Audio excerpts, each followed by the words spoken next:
यादव स्वागत करता हूं आप सभी का हमारे YouTube चैनल आकांक्षा पीएससी कोचिंग जांजगीर में। चलिए, हम लोग अभी पढ़ रहे हैं क्या? आज हम लोग बात करेंगे इक्तेदारी व्यवस्था की। इक्तेदारी प्रथा या इक्तेदारी व्यवस्था क्या थी, जिसकी शुरुआत इल्तुतमिश ने की थी।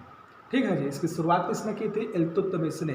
तो इक्तेदारी क्या थी? तो याद रखिएगा, यह एक ऐसी प्रथा थी, एक ऐसी व्यवस्था, एक ऐसी व्यवस्था जिसके तहत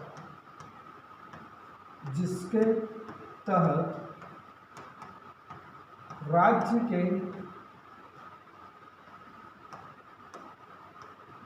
उच्च अधिकारियों,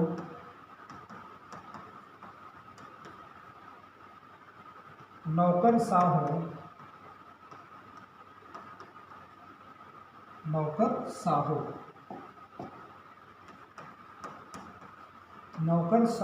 एवं कर्मचारियों को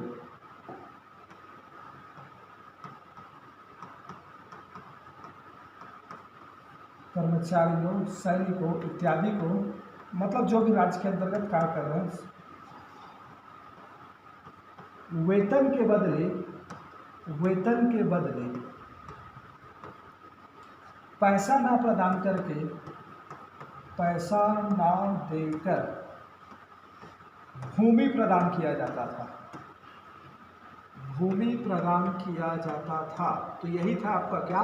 इक्ता प्रथा। मतलब वेतन नहीं मिलता था, नगद वेतन नहीं देते थे, उसके बदले में क्या दे दिया जाता था? तो बदले में दे दिया जाता था क्या? भूमि का टुकड़ा दिया जाता था, भूभाग दिया जाता था। जो जितना ऊंचे पद पे होता था उसको उतना बड़ा क्या होता था? भूमि प्रदान किया जाता था। तो जो भूमि प्रदान की जाती थी, इसी भूमि को बोला जाता था क्या? इक्ता।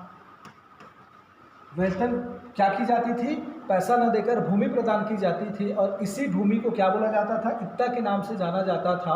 और प्राप्तकर्ता को इक्तादार कहा जाता था। प्राप्तकर्ता को क्या बोला जाता था? इक्तादार कहा जाता था। प्राप्तकर्ता को क्या बोल दिया जाता था? इक्तादार कहा जाता था। इक्तादार कहा जाता था। ठीक, अब थोड़ा सा एक बात समझिएगा, मैं क्या बोला? ये जो इक्ता था, इक्तेदार है ना, इस इक्तेदार का काम क्या था? तो ये क्या करता था? इसका काम क्या था? इक्ता जो था, इक्ता यहाँ पर क्या है? भूमि है। इक्ता क्या है? भूमि। तो इस इक्ता से क्या करता था? राजस्व की वसूली करता था। राजस्व की क्या करता था? वसूली। और राजस्व की वसूली करने के बाद इसमें ये दो काम करता था। एक तो अपना वेतन काट लेता था, अपना वेतन की राशि निकाल लेता था, वेतन निकाल लेता था, और शेष को क्या करता था? ये राजकोष में जमा करवा देता था। राजकोष में क्या करवा देता था? जमा करवा देता था। तो इक्ता क्या था? भूमि था, जो सैनिकों, उच्च अधिकारियों, कर्मचारियों है ना, या अमीरों को प्रदान की जाती थी। और इस इक्तेदार क्या करते थे? इक्ता से राजस्व की वसूली करते थे, और वसूली करने के बाद अपना वेतन निकालकर शेष भाग कहाँ दे देते थे? राजकोष में जमा कर देते थे। ये सामान्य कार्य थे। ठीक है, अब इसके बाद यहाँ पर मैं लिखवाया हूँ कि भाई ये जो इक्तेदार है, इसका प्रकार और कार्य। ठीक है, प्रकार और कार्य। तो इक्तेदार का कार्य क्या होता था? तो पहले प्रकार समझो। ये कार्य आप समझ गए, लेकिन कार्य से पहले प्रकार लिखा है, तो पहले कार्य को समझना जरूरी था। अब प्रकार पे आते हैं। तो इक्तेदार का जो प्रकार था, इक्ता का, ये दो प्रकार का होता था। एक को बोला जाता था छोटा इक्ता, और एक को बोला जाता था बड़ा। कार्य समझे ना? राजस्व की वसूली करना, उसमें से अपना वेतन निकाल लेना, और बाकी राजकोष को क्या कर देना? जमा कर देना। ठीक, अब इसके बाद क्या था? हम इसके थोड़ा प्रकार पे आ रहे हैं। पहले प्रकार, तो प्रकार ये कितना होता था? दो प्रकार का। दो प्रकार में एक होता था आपका छोटा इक्ता, और एक होता था बड़ा इक्ता। ठीक है, तो छोटा इक्ता ये केवल कर्मचारियों और सैनिकों को प्रदान किया जाता था। कर्मचारियों और सैनिकों को प्रदान किया जाता था। सैनिकों को। और ये किसको प्रदान किया जाता था? अमीरों एवं उच्च अधिकारियों को। ठीक है, तो इन दोनों का काम ना, देखो अब जो बहुत बड़ा भूभाग दिया जाता था, तो बड़ा भूभाग जो दिया जाता था वो किसको दिया जाता था? अमीरों एवं उच्च अधिकारी को। मतलब बड़े स्तर के नौकरशाह जो होते थे उनको बड़ा बड़ा इक्ता प्रदान किया जाता था, बहुत बड़ा भू क्षेत्र दिया जाता था, उन्हीं को क्या बोल दिया गया? बड़ा इक्ता। छोटा इक्ता किसको दिया जाता था? ये छोटे स्तर के जो कर्मचारी थे और सैनिक थे, इनको छोटा इक्ता प्रदान किया जाता था। ठीक है, अब इक्ता का काम क्या था? इक्तेदार का काम क्या था? तो इक्ता से क्या करता था? राजस्व वसूली, अपना वेतन काट लेना और साथ में क्या करना? राजकोष में जमा करना। ये इक्तेदार का कार्य था। लेकिन यहाँ पर ना कार्य थोड़ा सा डिफरेंट आएगा। देखो ये जो कार्य था ना वसूली करना, ये कार्य केवल और केवल छोटे इक्ते का था। किसका? छोटे इक्तेदार का। तो ये जो इक्ता प्रदान किया जाता था कर्मचारियों को, इनका काम केवल और केवल काम क्या होता था? संबंधित क्षेत्र से राजस्व वसूली करके उसमें अपना वेतन लेना और साथ में बाकी बचे हुए राशि को जमा कर देना। ठीक, लेकिन ये जो बड़े इक्तेदार थे ना, ये राजस्व वसूली तो करते ही थे, राजस्व वसूली तो इनका काम था ही, प्लस ये क्या करते थे? प्रशासन भी चलाते थे। क्या करते थे? प्रशासन भी चलाते थे। ठीक है, क्या करते थे? प्रशासन भी चलाते थे। तो प्रशासन चलाने के लिए इनको क्या करना पड़ता था? सैनिक भी रखना पड़ता था। प्रशासन चलाते थे प्लस सैनिक रखते थे। तो याद रखिएगा ये दो काम करते थे। अब यहाँ पर अगर मैं इक्तेदार का कार्य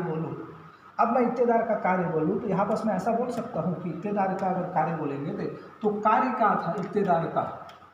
तो क्या करना? छोटे इक्तेदार का कार्य क्या था? छोटे इक्तेदार का कार्य क्या था? राजस्व वसूली करके,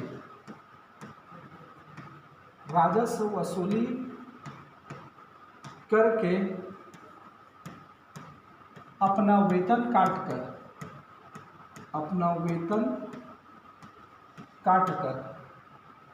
राजस्व, शेष राजकोष को क्या करना? शेष राजस्व को राजकोष में जमा करना। राजकोष में क्या करवा देना? जमा करना। ठीक है, बड़ा इक्तादार, इसका काम क्या था? बड़ा इक्तादार ये भी वही काम करता था। क्या करता था? राजस्व की वसूली करना, राजस्व की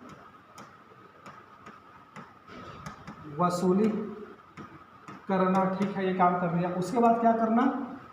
राजस्व राशि से अब ये क्या काटता था?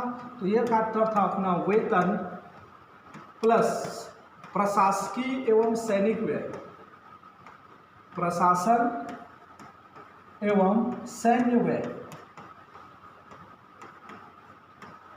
भाई प्रशासन चला रहा है, सैनिक रखा है, मतलब सुल्तान के बिहाफ से प्रशासन करता था। ऐसा नहीं कि स्वतंत्र कर रहा है, सुल्तान की ओर से वो क्या कर रहा है? उस क्षेत्र में प्रशासन कर रहा है, शासन चला रहा है। तो सुल्तान की ओर से शासन चला रहा है, तो प्रशासन और सैन्य व्यय को क्या करता था? राजस्व राशि से वेतन प्लस प्रशासन और सैन्य व्यय को काट कर क्या करता था? जमा कर देता था। बाकी की राशि को क्या कर देता था? जमा कर देता था। इसके अलावा इसका एक प्रमुख काम था, क्या? तो आवश्यकता पड़ने पर ये क्या करता था? सुल्तान को सैन्य सेवा प्रदान करता था। मतलब ये कि भाई इसके पास जो था सेना खुद की, जिसके माध्यम से वो सुल्तान के नाम से क्या करता था? जो इक्ता था, बड़ा इक्ता, उसमें प्रशासन करता था। तो जब सुल्तान को ज़रूरत पड़ता था ना, तो उस सेना को कहाँ भेजता था? सुल्तान की सेवा में भेजता था। तो इनका एक और काम था, क्या? सुल्तान की क्या करना? सैन्य सेवा करना। आवश्यकता पड़ने पर सुल्तान की सैन्य सेवा करना। मतलब जो छोटे इक्तेदार थे, या डायरेक्ट अगर बोलो, इक्तेदार का काम क्या था? राजस्व वसूली करके क्या करना? राशि अपना वेतन काटकर बाकी को जमा कर देना राजकोष में। लेकिन इसी में जो बड़े इक्तादार थे, ये राजस्व वसूली के अलावा सुल्तान के नाम से उस क्षेत्र में प्रशासन करते थे, और प्रशासन करने के लिए क्या करते थे? सेना भी रखते थे। तो ये वसूली के साथ प्रशासन भी चलाते थे और जब वेतन राजस्व वसूली की राशि से, जो राजस्व की राशि थी उससे वेतन काटने की बात आती थी, तो वेतन के साथ साथ अन्य जो व्यय था प्रशासन और सैन्य व्यय, इसको भी काट लेते थे और बाकी की राशि जमा कर देते थे। आवश्यकता पड़ने पर ये क्या करते थे, सैन्य सहायता उपलब्ध कराते थे सुल्तान को। ठीक है, तो याद रखिएगा ये क्या था, इक्तेदारी व्यवस्था थी, एक ऐसी व्यवस्था जिसके तहत क्या किया जाता था, उच्च अधिकारियों, नौकरशाह एवं कर्मचारियों को वेतन के बदले पैसा न देकर क्या दिया जाता था, भूमि दिया जाता था। ये जो इक्ता प्रथा थी, इसी में आप एक और पॉइंट ऐड कर लीजिएगा, यह जो इक्ता प्रथा थी यह वंशानुगत नहीं थी। ठीक है, क्या नहीं थी, वंशानुगत नहीं थी। ठीक है जी, मतलब स्थानांतरित होते रहता था, स्थानांतरण होता रहता था, स्थानांतरण है ना, स्थानांतरण होते रहता था। तो याद रखिएगा स्थानांतरण होते रहता था। मतलब ऐसा नहीं है कि एक व्यक्ति को यदि इक्ता प्रदान कर दिया गया तो हमेशा वो उसी का क्या रहेगा, इक्ता बना रहेगा। चलिए, तो हमने क्या देखा, सबसे पहले क्या है इक्तादारी व्यवस्था समझ गए। प्रकार क्या था, छोटा इक्ता, बड़ा इक्ता। काम क्या था इनका, तो राजस्व का वसूली करना और साथ में क्या करना, सुल्तानों को, बड़े इक्तेदारों का काम क्या था, प्रशासन करना और सुल्तानों को सैन्य सहायता उपलब्ध कराना। ठीक है, याद रखिएगा ये इक्तेदार अपना सिक्का नहीं चलाते थे। ठीक है, बस सुल्तान के बिहाफ से क्या करते थे, प्रशासन संभालते थे, सिक्का विक्का जारी नहीं करते थे खुद का। ठीक है, ऐसा क्वेश्चन अगर वनडे में पूछेगा तो गलत रहेगा। और दूसरा चीज़ मैं क्या बोला, अब इसका महत्व क्या था, इक्तादारी जो व्यवस्था थी इसका महत्व क्या था।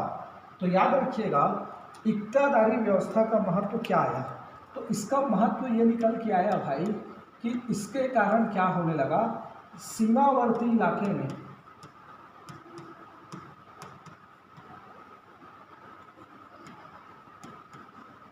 इलाके में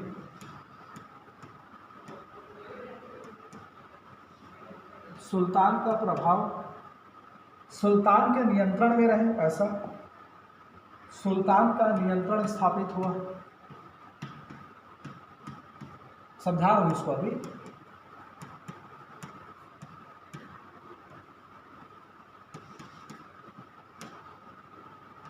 आसानी से राजस्व की वसूली होती रही,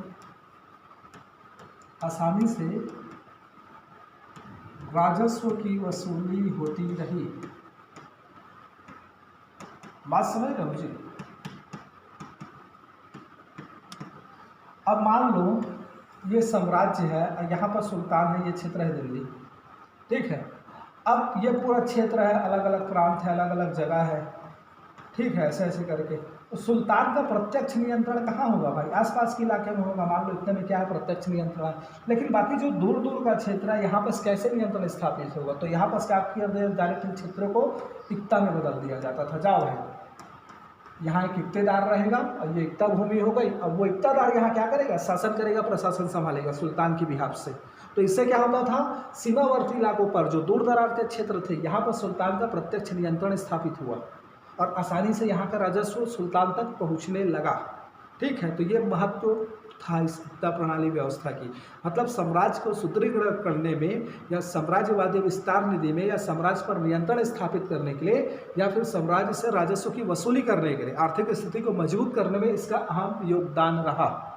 तो इसके वजह से क्या हुआ, सुल्तान के ऊपर नियंत्रण स्थापित हुआ, सीमावर्ती इलाके में आसानी से क्या हुआ, राजस्व की वसूली होती रही। अब इसमें एक दो पॉइंट और आप चाहो तो ऐड कर सकते हो कि इससे क्या हुई, साम्राज्य की आर्थिक स्थिति सुदृढ़ हुई, है ना, आर्थिक स्थिति सुदृढ़ हुई, या फिर राजा सुल्तान की शक्ति में वृद्धि हुई। ये सब आप बता सकते हो अपने से बनाकर महत्व के रूप में। ठीक है, कमी क्या था अब इसमें, सबसे कमी क्या था, सबसे बड़ी कमी थी भ्रष्टाचार की। इसकी भ्रष्टाचार, बहुत ज़्यादा भ्रष्टाचार होता था। ये इक्तादार कितना पैसा वसूल रहा है और कितना जमा कर रहा है, कितना काट रहा है, वो सब वही जानता था। तो अच्छा खासा क्या होता था, भ्रष्टाचार होता था। इसी भ्रष्टाचार को रोकने के लिए मैं क्या बोला, कमी क्या थी, तो कमी थी भाई भ्रष्टाचार। क्या थी, भ्रष्टाचार। अब इस भ्रष्टाचार को रोकने के लिए आगे चल के कुछ प्रयास हुआ। जैसे बलबन ने क्या किया, बलबन नामक एक शासक हुआ, पढ़ेंगे आगे चल के। इसने क्या किया, ख्वाजा नामक अधिकारी की नियुक्ति की, जो इक्तेदार के आय व्यय का ब्यौरा रखता था, आय व्यय का ब्यौरा रखने के लिए इसकी नियुक्ति कर दी, आय व्यय का ब्यौरा रखता था। इसी प्रकार एक शासक था मोहम्मद बिन तुगलक,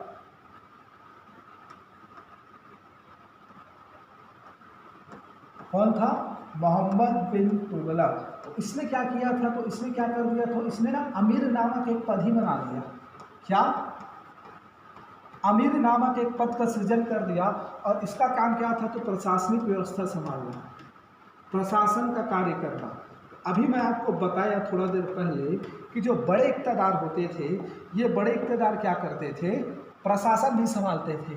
तो इसने क्या कर दिया? मोहम्मद बिन तुगलक ने बोला कि भाई इक़्तिदार तुम सिर्फ राजस्व वसूली करना, प्रशासन को संभालने के लिए किसका नियुक्ति कर दिया?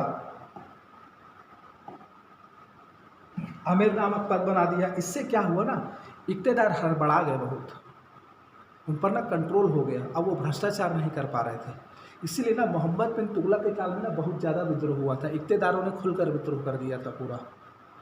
तो याद रखिएगा यही था इक़्तिदारी व्यवस्था। एक बढ़िया सा कॉन्सेप्ट है ये रहने के लिए, है ना। थोड़ा सा याद रखिएगा कि इक़्तिदारी व्यवस्था क्या था, इसका महत्व क्या था, कमी क्या था, प्रकार क्या थे, इक़्तिदारों का कार्य क्या रहता था और साथ में था क्या ये। ठीक है, किसने शुरुआत की? तो अलाउद्दीन खिलजी ने इसको क्या किया था? समाप्त करवा दिया था, ऐसा बोला जाता है। पढ़ेंगे आगे, ठीक है। तो याद रखिएगा ये जितना हम लोगों ने बताया इक़्तिदारी व्यवस्था के बारे में। अब यहाँ बस क्या हुआ, आगे समझो।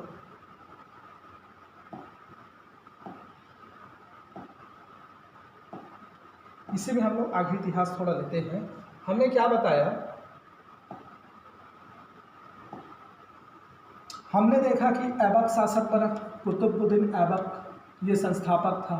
ऐबक के बाद आराम शाह शासक बना और आराम शाह के बाद इल्तुतमिश शासक बना। अब इल्तुतमिश के समय हुआ क्या? जब इल्तुतमिश अपने आखिरी वक्त पे था तो इसकी एक पुत्री थी जिसका नाम था रजिया सुल्तान। कौन थी? रजिया सुल्तान। इस रजिया सुल्तान को इसने क्या कर दिया? घोषित किया क्या? अपना उत्तराधिकारी। सुल्तान को उत्तराधिकारी घोषित किया। ठीक है। दूसरी तरफ इसका जो पुत्र था उसका नाम था रुकनुद्दीन। रुकनुद्दीन फिरोज शाह। क्या? फिरोज शाह। ये क्या था? पुत्र था, लेकिन ये था अयोग्य और साथ में विलासी प्रवृत्ति का था। ठीक है, समझ में आ रहा है? तो इल्तुतमिश ने रजिया सुल्तान को क्या किया? उत्तराधिकारी घोषित किया। लेकिन इसके मृत्यु की एक दिन बाद ही ये जो आपका उलेमा वर्ग था, ये जो आपका अमीर वर्ग था और ये जो आपका चालीसा था, इसने मिलकर क्या किया? इन तीनों ने मिलकर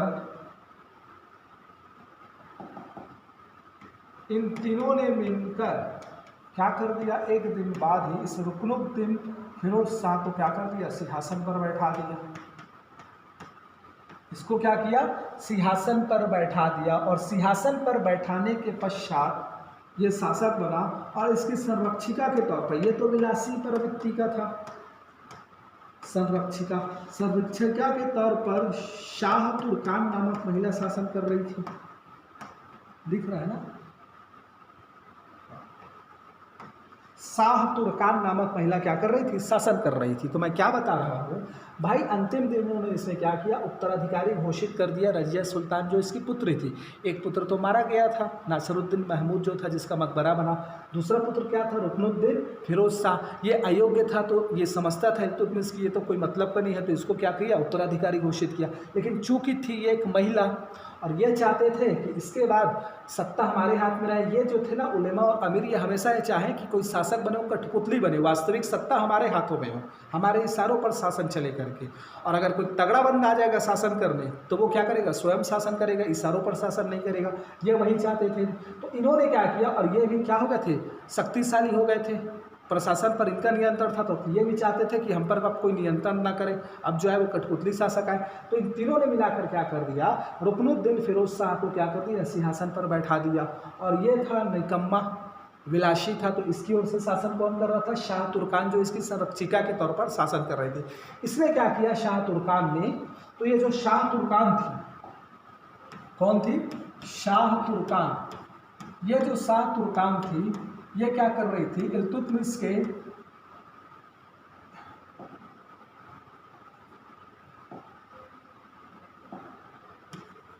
इसने क्या किया, तो इल्तुतमिश के संबंधियों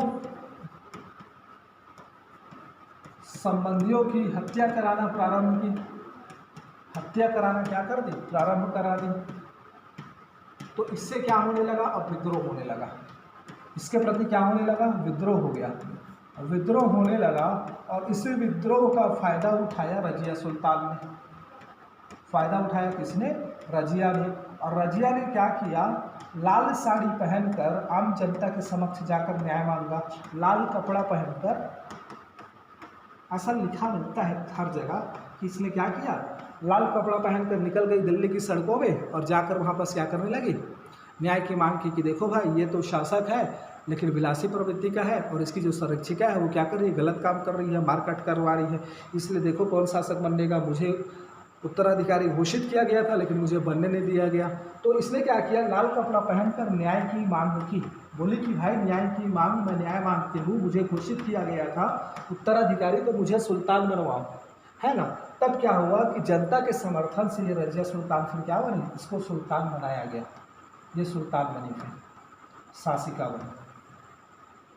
बात समझ में आ रहा है, तो इसको हम लोग पढ़ेंगे अगले वीडियो में, ठीक है। बात समझ में आ रहा है, चलिए ठीक। तो थोड़ा सा ये स्टोरी याद रखिएगा कि ऐबक के बाद इल्तुतमिश आया, और इल्तुतमिश के बाद किस परिस्थिति में रजिया सुल्तान आकर गद्दी पर बैठी है। अब रजिया सुल्तान के बाद हम लोग थोड़ा सा मैं बैकग्राउंड आपको ले जाऊंगा कहाँ तक, बलबन तक, और बलबन के बाद फिर हम बलबन चालू करेंगे। फिर एक वीडियो और बनाऊंगा जिसमें मैं रजिया सुल्तान को थोड़ा और उसके आने वाले उत्तराधिकारियों को बताऊंगा, ठीक है। चलिए।